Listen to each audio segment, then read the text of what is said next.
dan saya akan memperkenalkan kumpulan saya yang terdiri daripada saya sendiri, Saiful Nazrin bin Muhammad Matrudin, Mazlan bin Muhammad dan juga Muhammad Hafizi bin Wu. Okay, saya akan membentangkan berkenaan dengan tajuk integriti di dalam jabatan ataupun organisasi kerajaan. Ini selaras dengan subjek yang kami ambil pada tahun ini, iaitu GMGM 3043 Pembangunan Organisasi. Pertama kalinya, pengenalan.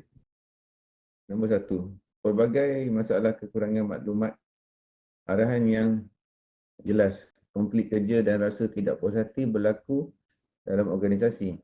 Dalam konteks yang besar, penggerak pentadbiran perlu komited dan bertanggungjawab dalam meneruskan dasar-dasar awam yang dirancang akan melibatkan kesejahteraan rakyat.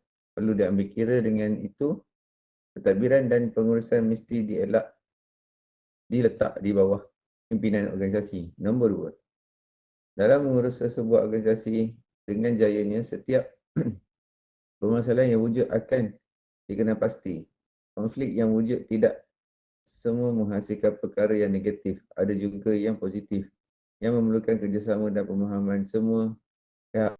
Peranan pemimpinlah bertanggungjawab untuk mewujudkan kata sepakat dan hubungan kerja yang diutamakan bagi mencapai maklumat organisasi.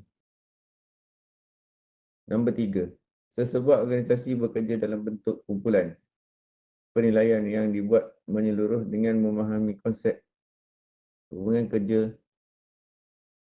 akan melahirkan komitmen yang tinggi dan mempengaruhi prestasi setiap organisasi. Yang keempat, latihan pembangunan perlu untuk kecemerlangan kepada organisasi.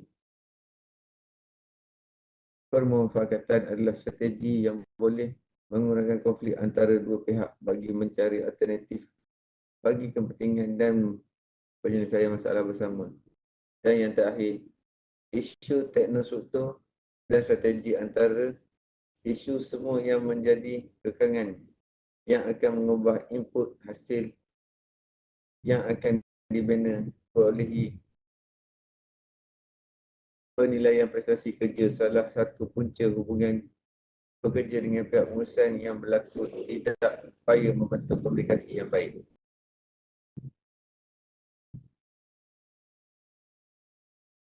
Kaedah dan analisis isu. Isu yang kami pilih adalah berdasarkan kepada Jabatan Kastam di Raja Malaysia yang merupakan jabatan yang diberi kuasa penuh menyediakan perkhidmatan, pencegahan dan penguatkuasaan dan juga pemungut cukai import dan ekspor negara. Kami memilih isu kajian ini di bahagian penguatkuasaan rantau panjang yang merupakan sebahagian kerja sebagai pegawai kastam. Objektif bahagian penguatkuasaan adalah memadras penghidupan dan penerimaan bagi memastikan undang-undang dan peraturan-peraturan dipatuhi sepenuhnya. Selain itu, isu berkomunikasi daripada pihak atasan dan pekerja bawahan yang dikaji secara terperinci lagi oleh kami. Komunikasi yang berhubung membentuk proses pembangunan organisasi, mendapatkan maklumat, membantu pimpinan mentadbir, mengubah persepsi dan yang wujud dengan konsep strategi dan pendekatan yang berbeza, mendatangkan keuntungan kepada pemimpin apabila wujudnya kesefahaman dalam organisasi. Menurut Kechot AS, mengamalkan komunikasi mampu bertindak dalam membentuk hubungan positif antara pihak-pihak terlibat dalam mencapai pembangunan bersama, berkongsi pendapat, masalah dan pandangan dalam satu organisasi. Proses komunikasi melibatkan permula penyediaan kepada perancangan, pengurusan kepada persekitaran dan masalah yang dihadapi. Komitmen pengurus dengan mempunyai daya tahan, dedikasi, komited, bertanggungjawab dan tingkah laku mampu melancarkan perjalanan dan meningkatkan prestasi organisasi. Suasana persekitaran kerja memainkan peranan penting antara hubungan pengurus dan pekerja bawahan menjadi lebih erat dan wujud kebergantungan dan keakraban. Dan yang terakhir, pemberian ganjaran penghargaan kepada pekerja akan meningkatkan prestasi kerja, lebih keterampilan dalam memajukan diri mereka dan motivasi kepada semua pekerja yang lain. Seterusnya saya serahkan kepada rakan kumpulan saya iaitu Mazlan Ahmad untuk meneruskan pembentangan kumpulan ini. Seterusnya dipersilakan.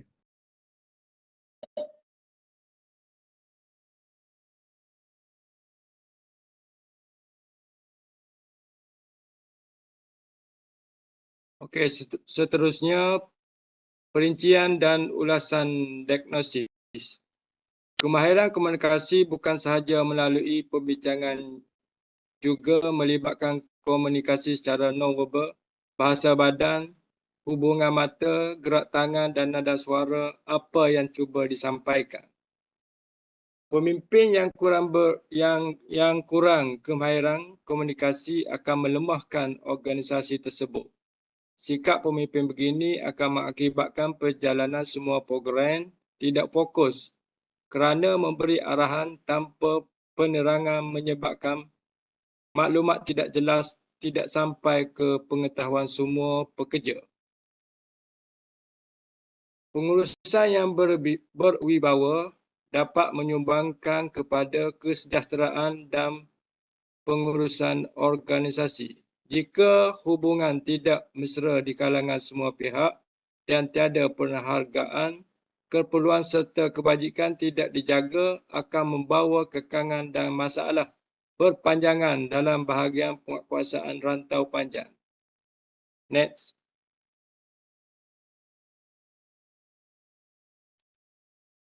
Kaedah yang digunakan yang mana kajian dilaksanakan dengan menggunakan borang soal sidik tentang permasalahan yang dihadapi.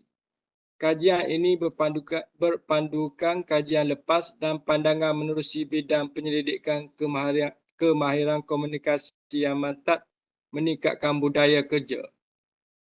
Next. Kaedah analisa data.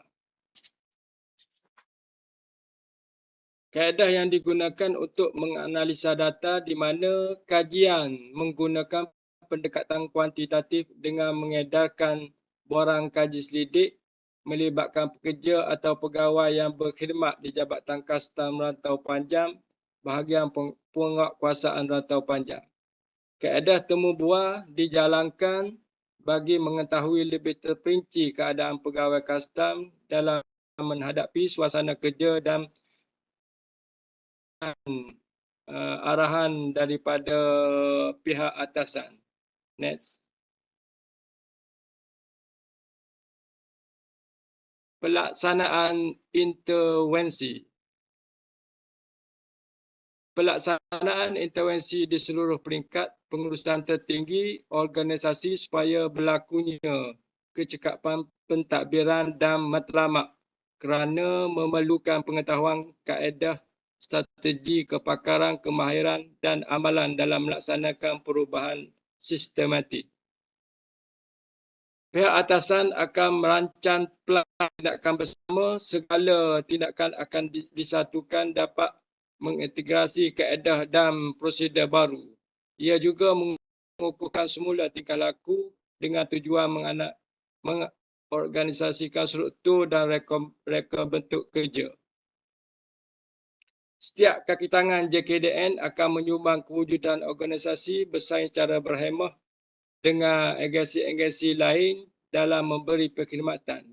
Dengan memiliki semua nilai positif akan melengkapkan pencapaian misi organisasi dan membela nasib pekerja ke arah ilmu pengetahuan dalam menjalankan tugas yang diamanahkan. Seterusnya saya serahkan kepada Muhammad Hafizi untuk pembentangan seterusnya.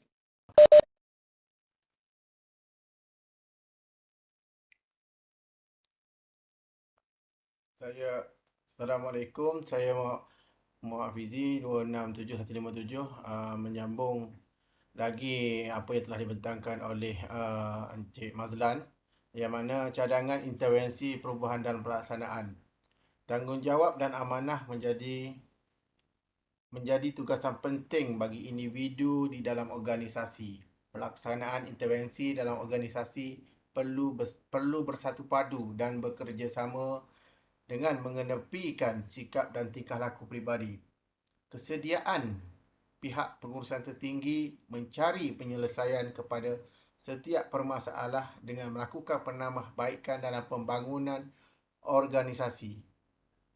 Halangan-halangan ke arah melakukan perubahan akan wujud walaupun pelbagai pelaksanaan intervensi diambil ke arah lebih positif. Namun, dalam pengurusan hubungan manusia akan membawa andaian terjemahan dan anggapan berbeza. Wujud puak pro kepada organisasi. Halangan mengenal pasti diri dan sifat tingkah laku akan mempengaruhi perubahan disebabkan budaya dan pengalaman lampau yang selesa akan menolak kepada pelaksanaan intervensi. Tindakan-tindakan mengatasi halangan perubahan.